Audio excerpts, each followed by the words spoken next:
Good morning, everyone. I am Rosaria Ansalio. I am reporting for Chapter 21, Second Homecoming and the Liga Filipina. Second Homecoming and the Liga Filipina. Rizal born returned to Manila in June 1892 was his second homecoming. He's the first homecoming from abroad being in August 1887. It marked his re-entry into the hazardous campaign for reform. He firmly believed that the fight of Filipino liberties had assumed a new phase. It must be fought in the Philippines, not in Spain.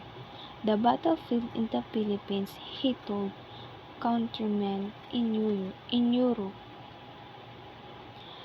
There is where we should meet. There we will help one another. There together we will suffer, or triumph perhaps. 2 months later, on December 31, 1891, he reiterated this belief in a letter of Blumerit. He believed that La Solidaridad is no longer our battlefield. Now, it is a new struggle. The fight is no longer in Madrid.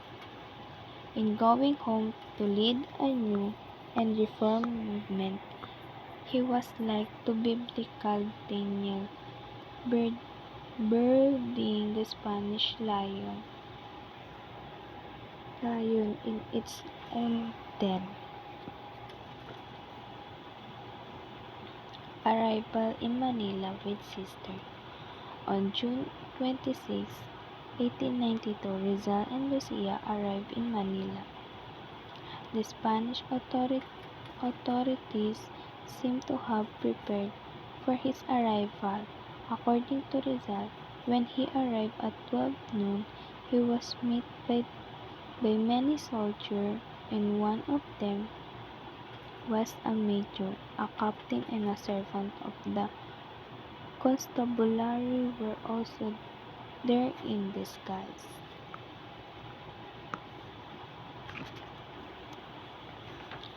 Visiting friends in Central Luzon. At 6 p.m. of the following day, June 27, Rizal boarded a train into Tuban Station and visited his friends in Malolos, Bulacan, San Fernando, Pampanga, Tarlac, and Bacoor, Pampanga.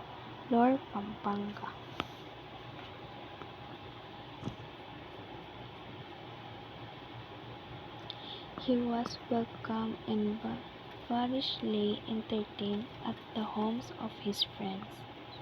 Their friends were good patrols who were his supporters in the Reform Crusade, and he took the opportunity to greet them personally and discuss their problems affecting their people. Other interviews with this boy. After Rizal's visit to his friends in Central Luzon, he had other interviews with Governor General Despujol. These interviews were vividly recorded in his diary. After Rizal, on Wednesday, June 29 at 7:30, he saw His Excellency. He did not succeed to have a penalty to exhale lifted, but he gave me hope. He regarded to my sister as it was the feast of St. Peter and St. Paul. Our interviews ended at 9:15. He was to come again the following at 7:30. The following day, Thursday, June 30, we talked about the question of Borromeo. The general was opposed to it, very much opposed. He told me to come back Sunday.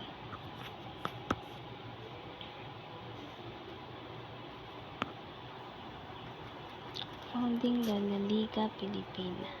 La Liga Filipina, led the Philippine League, was the secret organization. It was founded by Rizal in the house of Doroteo Onghonco at Ilaya Street, Tondo, Manila on July 3, 1892. The organization derived from La Solidaridad and the propaganda movement. On the evening of Sunday, July 3, 1892, following this morning interview with Governor General Despuzon, Rizal attended a meeting of the patrols at the home of the Chinese Filipino mestizo Doroteo Ongchongco on Ilaya Street, Tondo, Manila. Among those present were Pedro Serrano Lactao, Panday Pira, a Mason and school teacher, Domingo Franco, Pilipilil, Mason and tobacco shopkeeper, Jose A. Ramos Socorro, engraver, printer, owner of Bazaar Gun Britannia, and first workshop full master of Niland. First Filipino Masonic Lodge. Ambrosio Salvador, Gobernadorcillo of Quiapo, and the Mason. Bonifacio Arevalo, Harem, Dentist and Mason. Deodato Arellano, brother-in-law of H. M. Del Pilar and civilian employee in the army. Ambrosio Flores Musa, retired lieutenant of infantry. Agustin de la Rosa, bookkeeper and Mason. Moises Salvador Arao, contractor and Mason. Luis Villarreal, tailor and Mason. Faustino Villaruel, ilaw, pharmacist and Mason. Mariano Crisostomo, landlord.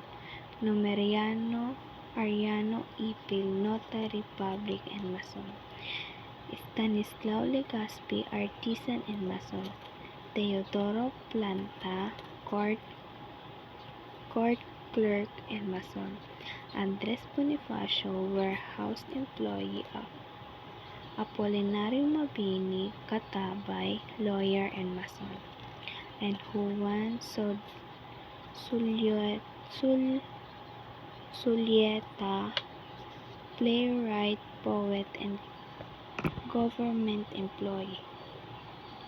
Rizal explained the objective of the La Liga Filipina, a civic league of Filipinos which he desired to establish and its role in the socio-economic life of the people. He presented the constitution of the Liga, which he had written in Hong Kong, and discussed it provincially.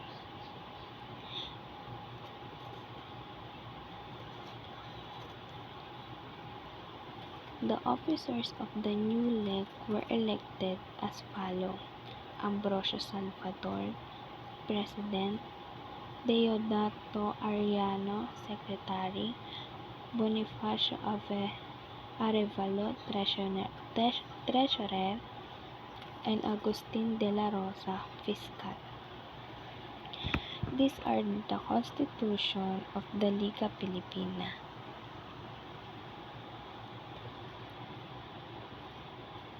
Number 1. Unite the whole archipelago into the compact and homogeneous body. Number 2. Mutual protection in every want of necessity. Number 3. Defense against and violence and justice. Number 4. Encouragement of education, agriculture, and commerce. Number 5. Study the application of reform. The motto of the Liga Filipina: Unus Star Omnium.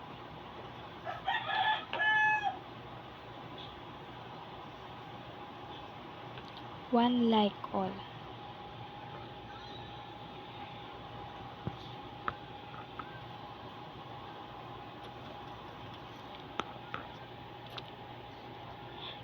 The governing body of the League was the Supreme Council, which has a jurisdiction over the whole country. It was composed of a president, a secretary, a treasurer, and a fiscal. There was a provincial council in every province and a popular council in every town. All Filipinos who have at heart the welfare of their fatherland are qualified for membership. Every member pays an entrance fee of 2 pesos and a monthly due of 10 centavos. The duty of Liga members as the follow. Number 1. Obey the orders of the Supreme Council. Number 2. To help recruiting new members. Number 3.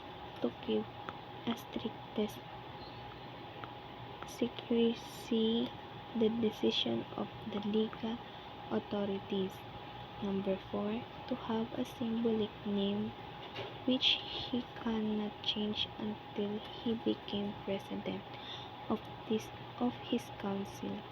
Number 5. To report to the fiscal anything that he may hear which affects the Liga. Number 6. To behave well that befits a good Filipino.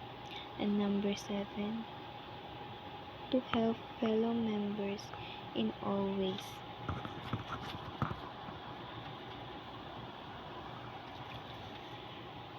Rizal arrested and jailed in Front Santiago.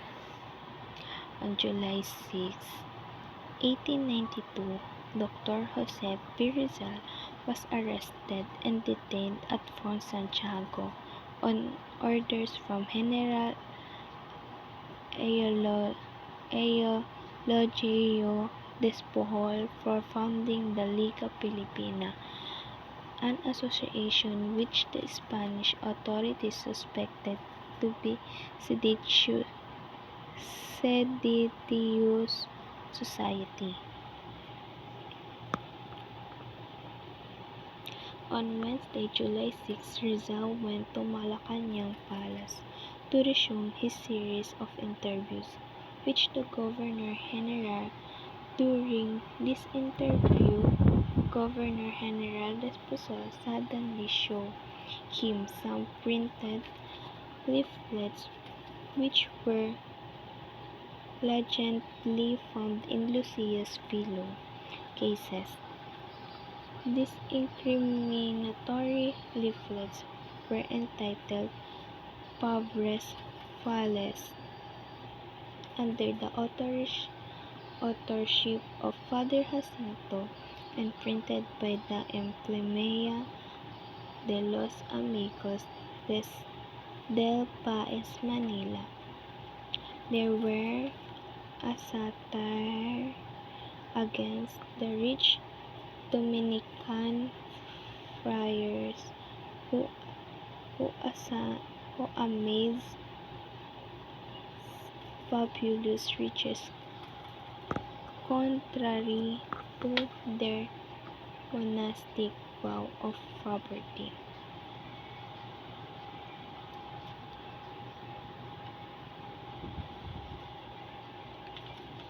Despite his denial of insistent demand for investigation in accordance with the due process of law, he was placed under the arrest of escorted to Front Santiago by Ramon Despujol, nephew and aside of Governor Despujol in Front Santiago. He was kept incommunicado as he related in his diary. The following day, July 7, the Gaceta de Manila published a story for Rizal arrest which produced an indignant commotion among the Filipino people, particularly the members of the newly organized Liga Filipina.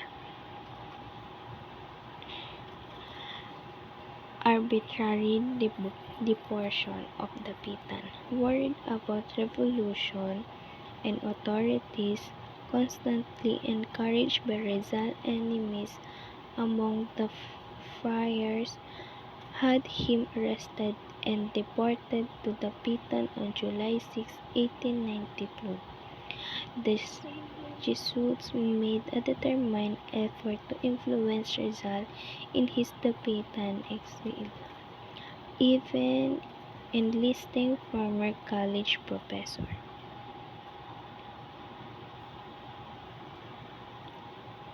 The gubernatorial decree gave the reason for Rizal's deportation as follows. Rizal had published books and articles abroad which showed disloyalty to Spain and which were frankly anti-Catholic and imprudently anti-friar.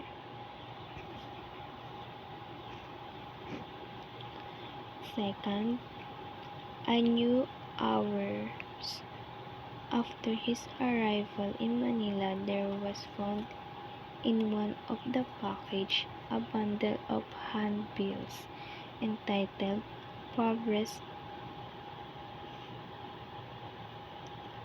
Frailes, in which one pageant of humble generosity of Filipinos is satirized, and which accusation is published against the custom of the religious order. Number 3. His novel El Filibusterismo was dedicated to the memory of three traitors, Burgos, Gomez, and Zamora. On the title page, he writes that its view of the vessels and errors of the Spanish administration. The only salvation for the Philippines was separation from the mother country.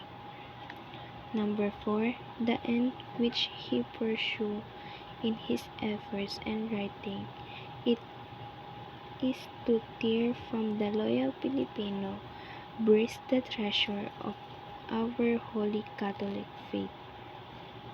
Shortly after midnight of July 14, that is 12:30 a.m. of July 15, 1892, Rizal was brought under heavy guard of the steamer Cebu, which was sailing for the Pitan, the steamer under Captain Delgas departed at 1 a.m. July 15, sailing south, passing Mindoro and Panay, and reaching the Pitan on Sunday, and the 7th of July at 7 in the evening. Captain Delgas went ashore and handed Rizal over to Captain Ricardo Carmesero, Spanish commandant of the Pitan. That same night, July 17, 1892, Rizal began to exhale in lonely Tapitan, which would last until July 31, 1896, a period of 4 years.